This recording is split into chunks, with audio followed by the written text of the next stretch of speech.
ವಾಕ್ಯ ಹೋದ್ರೆ ಯಾವುದಯ್ಯ? Psalm chapter 19 ಕೀರ್ತನೆ 19 verse 14.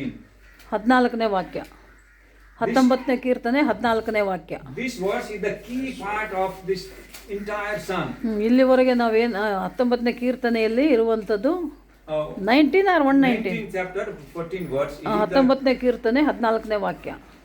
యెహోవా నా ఆశ్రయ దుర్గమా, నీ వేచకుడు నా నోటి మాటలను నా హృదయ ధాన్యమును నీ దృష్టికి అంగీకారమును కలుగును గాక.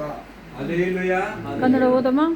ಯೆಹೋವನೇ, ನನ್ನ ಶರಣನೇ, ನನ್ನ ವಿಮೋಚಕನೇ, ನನ್ನ ಮಾತುಗಳನ್ನು ನನ್ನ ಹೃದಯದ ಧ್ಯಾನವು ನಿನಗೆ ಸಮರ್ಪಕವಾಗಿರಲಿ. Hallelujah.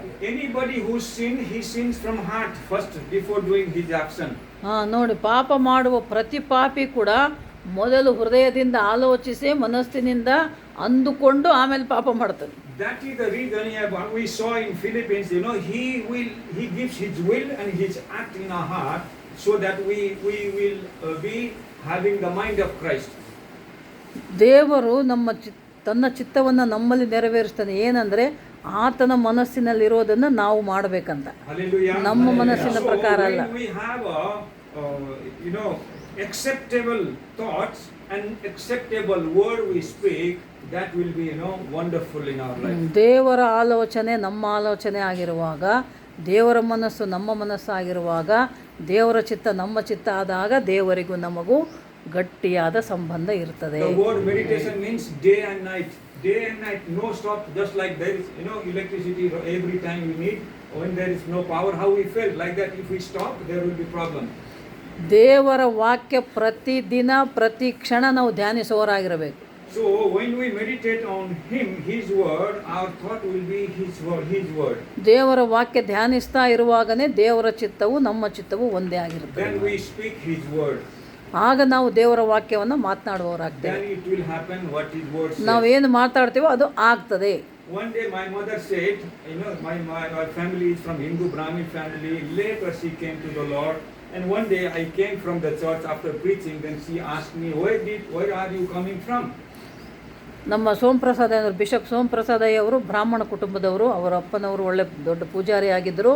ಅವರ ಕುಟುಂಬದಲ್ಲಿ ಹುಟ್ಟಿ ಬೆಳೆದಂಥ ಮಗನು ದೇವರನ್ನು ನಂಬಿ ದೇವರ ಮಗನಾದ, ದೇವರ ಸೇವಕನಾದ. ಅವರ ಅಮ್ಮ ಅವರಿಗೆ ಹೇಳಿದ್ದೇನೆಂದರೆ, where are you coming from? Then I said, I came from church preaching word. I told my mother, ಎಲ್ಲಿ ಅವರು ಬಂದ್ರೆ ಚರ್ಚ್ ಇಂದ ವಾಕ್ಯ ಹೇಳ್ಬಿಟ್ಟು ಬಂದೆ ಅಂದೆ. Then she was, whose word you spoke?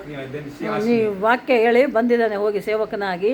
ಎಲ್ಲಿಂದ ಬಂದೆ ನೀನು, ಏನು ಮಾಡಿ ಬಂದೆ ಅಂತ ಅವರಮ್ಮ ಕೇಳಿಲ್ಲಂತೆ. ನಾನು ಹೋಗಿ ದೇವರ ವಾಕ್ಯ ಹೇಳಿ ಬಂದೆ. ಏನು ಹೇಳಿದೆ, ಏನು ವಾಕ್ಯ? Then I just said, I preached and came. I said I preached word and came. ನಾನು ದೇವರ ವಾಕ್ಯ ಬೋಧಿಸಿ ನಾನು ಬರ್ತಾ ಇದ್ದೀನಿ. But she said, she corrected me. She corrected me. Whose word you preach? ಅವ್ರ ತಾಯಿನೇ ಇವ್ರನ್ನ ಸರಿಪಡಿಸಿದ್ಲಂತೆ. ಅಂದ್ರೆ ಈತ ಮಾತಾಡಿದ್ದು ಸರಿ ಅನಿಸಿಲ್ಲ ಅವ್ರ ಅಮ್ಮನಿಗೆ. ಯಾರು ವಾಕ್ಯ ಹೇಳಿ ಬಂದೆ ನೀನು, ಯಾರು ಮಾತಾಡಿ ಬಂದೆ ಅಂತ ಕೇಳಿದ್ರು. So she reminded me, you should say you spoke his word and came. ದೇವರ ವಾಕ್ಯ ಹೇಳಿ ಬಂದೆ ಅಂತ ಹೇಳ್ಬೇಕು, ನೀನು ಮಾತಾಡಿ ಬಂದೆ ಅಂತಲ್ಲ. Sometimes ಇವತ್ತು ಯಾರು ವಾಕ್ಯ ಅಂದ್ರೆ that my mind will remember my mother's word. ನಾನು ಎಲ್ಲೇನೋ ಹೋಗಿ ಬಂದಾಗ ನಾನು ಏನು ಮಾತಾಡಿದೆ ಅಂದರೆ ದೇವರ ಮಾತಾಡಿ ಬಂದೆ ಅಂತ ಹೇಳ್ಬೇಕಲ್ಲ ಅಂತ ಅವ್ರ ಅಮ್ಮ ಹೇಳಿದ್ದು ನೆನಪಾಗ್ತದೆ. ಅವ್ರ ಮಾತು ಯಾರು ನಂಬಲ್ಲ. ಅವ್ರ ಮಾತು nobody will believe. You go to bank, you go to railway, they don't believe. You should show the tickets writing. They don't believe our tickets. Our word. ನಮ್ಮ ಬರೀ ನಾವಾಗಿ ಮಾತಾಡಿದ್ರೆ ಯಾರು ನಂಬಲ್ಲ. ದೇವರ ವಾಕ್ಯ ಆತ್ಮನ ಮುಖಾಂತರ ನಾವು ಮಾತಾಡಿದಾಗೆ ಕೇಳುವವರು ಕೇಳ್ತಾರೆ, ನಂಬುವವರು ನಂಬುತ್ತಾರೆ. ನಿಮ್ಮ ಬ್ಯಾಂಕಲ್ಲಿ ನೀವು ಹೋಗಿ ನಿಮ್ಮ ದುಡ್ಡು ತಗೋಬೇಕಂದ್ರೆ ನೀವು ಯಾರು ಗೊತ್ತಿದ್ರೆ ನಾನು ಅವ್ರಂದ್ರೆ ನಾನು ಗೊತ್ತಿಲ್ಲ ಅಂತಾರೆ, ನಿಮ್ಮ ಮನೆಗೆ ಹೋಗಂತಾರೆ. ಅದೇ.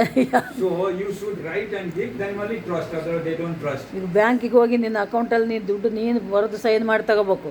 ಬೇರೆ ಯಾರೋ ಹೋಗಿ ಈಗ ಸುಂತಮ್ಮ ಬ್ಯಾಂಕ್ನಾಗ ದುಡ್ಡಿಟ್ಟು ಹೋಗಿ ರಾಮಯ್ಯ ನನಗೆ ಬ್ಯಾಂಕಲ್ಲಿ ನನ್ನ ಹೆಂಡತಿ ದುಡ್ಡು ಐತೆ ಕೊಡು ಅಂದರೆ ಕೊಡಲ್ಲ. ಸುಂತಮ್ಮನೇ ಹೋಗಿ ಬರೆದು ಸೈನ್ ಮಾಡಿ ತಗೋಬೇಕು. They don't trust any human beings. ಯಾರು ಮನುಷ್ಯರನ್ನು ಕೂಡ ಯಾರು ನಂಬೋಕ್ಕಾಗಲ್ಲ. That is the reason there is agreement system in the government. ಅದು ಸರ್ಕಾರದ ರೂಲ್ ಅದು. There is agreement. ಯಾರ್ದವರೇ ತಗೊಂಡ್ಬೇಕು, ಯಾರಷ್ಟಕ್ಕವರೇ ಹೋಗಬೇಕು ಬರಬೇಕು ಅಂತ. People say I said, the next day say I did not say. ನಾವೇನೇ ಮಾಡ್ತೀವಿ ಅಂದ್ರೂ ಕೂಡ ನಮ್ಮಷ್ಟಕ್ಕೆ ಭಾಗ ನಾವು ಮಾಡೋಕ್ಕಾಗಲ್ಲ. ನಾವು ಒಂದು ಹೇಳ್ತೀವಿ, ನಾಳೆ ಬೇರೆ ಹೇಳ್ತೀವಿ, ಆಮೇಲೆ ಮಾತು ಚೇಂಜ್ ಮಾತು ಬದಲಾಗ್ತದೆ. ಇವತ್ತೊಂದು ಮಾತಾಡ್ಬೋದು, ನಾಳೆ ಒಂದು ಮಾತಾಡ್ಬೋದು. That is the reason there is agreement system. ಅದಕ್ಕೆ ಗೌರ್ಮೆಂಟ್ ರೂಲ್ಸ್ ಮಾಡಿಟ್ಟಿದೆ, ನಿಯಮಗಳು. Why this system? ಕಾನೂನು. Why this system? ಯಾಕೆ ಈ ಕಾನೂನು ಮಾಡಿದ್ದಾರೆ? ಯಾಕೆ ಸಿಸ್ಟಮ್ ಇದು? People are not worthy to trust. ದೇವರು ಮನುಷ್ಯರು ನಂಬಿಕೆಗೆ ಅರ್ಹರಲ್ಲ. That is the reason Jesus said, don't promise. ಮನುಷ್ಯರು ಒಬ್ರಿಗೊಬ್ರು ನಂಬೋದಕ್ಕೆ ಅರ್ಹತೆ ಇಲ್ಲ, ಅರ್ಹರಲ್ಲ. ಅದಕ್ಕೆ ನೀವೇನು ಕೂಡ ಏನು ಪ್ರಾಮಿಸ್ ಮಾಡಬೇಡ್ರಿ, ಮಾತು ಕೊಡಬೇಡ್ರಿ, ಮಾತಿಗೆ ನಿಲ್ಲುವವರಲ್ಲ, ಮಾತು ತಪ್ಪವರೇ ಮನುಷ್ಯರು. That is the reason, but we need to love, not to trust, but to love. ಆದರೂ ನಾವು ದೇವರ ಮಕ್ಕಳಾಗಿ ನಾವು ಪ್ರೀತಿಸಬೇಕು, ದೇವರ ಮಕ್ಕಳಾಗಿರಬೇಕು. Hallelujah. ಇದು ಟ್ರಸ್ಟ್ ಮಾಡಕ್ಕೆ ಆಗಲ್ಲ ಅಂತ ಹೇಟ್ ಮಾಡಬಾರ್ದು. ಯಾಕಂದ್ರೆ ನಾವೆಲ್ಲ ಮಣ್ಣಲ್ಲಿ ದೇವರು ಇದು ಅವ್ರ ಜೀವನ ಹಾಕಿದ್ದಾರೆ. ನಾವು ಆ ಜೀವನ ಅವ್ರ ಜೊತೆ ಐಕ್ಯ ಬಂಧಿಸಲ್ಪಟ್ಟಿದೆ, ರಿಲೇಷನ್ ಬಂಧನ ಸಂಬಂಧ ಇದೆ. ಸ್ವಭಾವ ಮೇಲೆ ಜಯ ನಮಸ್ಕಾರ ಸಿಗುತ್ತೆ. ನೋಡಿ, ಮನುಷ್ಯರು ಒಬ್ರಿಗೊಬ್ರು ನಂಬಿಕೆಗೆ ಅರ್ಹರಲ್ಲ ಅಂತ ಅವ್ರನ್ನ ನಾವು ದ್ವೇಷಿಸಬಾರ್ದಂತೆ, ಅವರನ್ನು ನಾವು ಪ್ರೀತಿಸಬೇಕು. ಯಾಕೆಂದರೆ ತಂದೆಯಾದ ದೇವರಿಗೂ ನಮಗಿರುವಂಥ ಸಂಬಂಧ ನಾವು ಇತರರ ಜೊತೆ ಕೂಡ ಅದೇ ಸಂಬಂಧ ಇಟ್ಟುಕೊಳ್ಳಬೇಕು. ನಾವೆಲ್ಲರೂ ಯೇಸುವಿನ ಮಕ್ಕಳಾಗಿ ಯೇಸುವಿನ ಒಂದು ಕುಟುಂಬವಾಗಿದ್ದೇವೆ. ಎಲ್ಲರೂ ಇಷ್ಟೇ ಅವ್ರು ಹೇಳ್ದಂಗೆ ಮಾಡ್ರಪ್ಪ, ಹೇಳ್ದಂಗೆ. ಬೇರೆಯವರ ಪ್ರೀತಿ ಅಂದರೆ ಮನುಷ್ಯರ ಪ್ರೀತಿ ಇಷ್ಟೇ, ಮನುಷ್ಯರ ಪ್ರೀತಿ ಇಷ್ಟೇ. ಮನುಷ್ಯರ ಪ್ರೀತಿ ಇಷ್ಟೇ, ಕುಟುಂಬ ಪ್ರೀತಿ ಇಷ್ಟು, ಕುಟುಂಬ ಪ್ರೀತಿ ಇಷ್ಟು. ಅಂದ್ರೆ ಇದು ಕಮ್ಮಿ ಆಗಿದೆ ಹೇಳ್ಬಾರ್ದು, ಯಾಕಂದ್ರೆ ಇದಕ್ಕೆ ಮೇಲೆ ಸಾಧ್ಯ ಇಲ್ಲ. ಇಷ್ಟೇ ಇಲ್ಲ, ಇಷ್ಟು ಇಷ್ಟು ಇಷ್ಟು ಸಾಧ್ಯ ಇದೆ, ಅಷ್ಟು ಮಾಡ್ತಾರೆ. ಇಷ್ಟು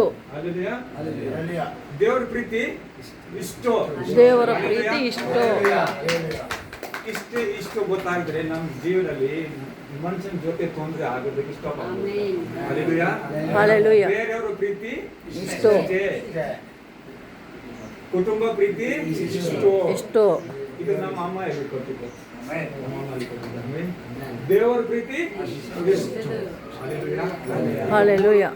ನಾವು ಹೇಳಿದ್ದೆಲ್ಲ ಮರ್ತು ಬಿಟ್ರೆ ಈ 3 ವಾಕ್ಯನ ನೀವು ಮರಿಬೇಡಿ. ಲೈಫಲ್ಲಿ ದೇವರು ದೊಡ್ಡ ಕೆಲಸ ಮಾಡ್ತಾರೆ. Thank you Ammaji for bringing us here. So I trust God. You know, God is going to great things through this family and this people of God. Amen.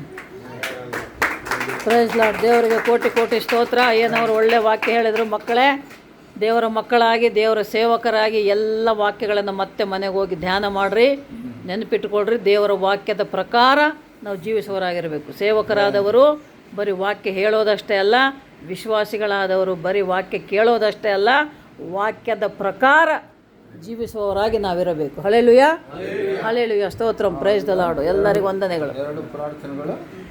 ಒಂದು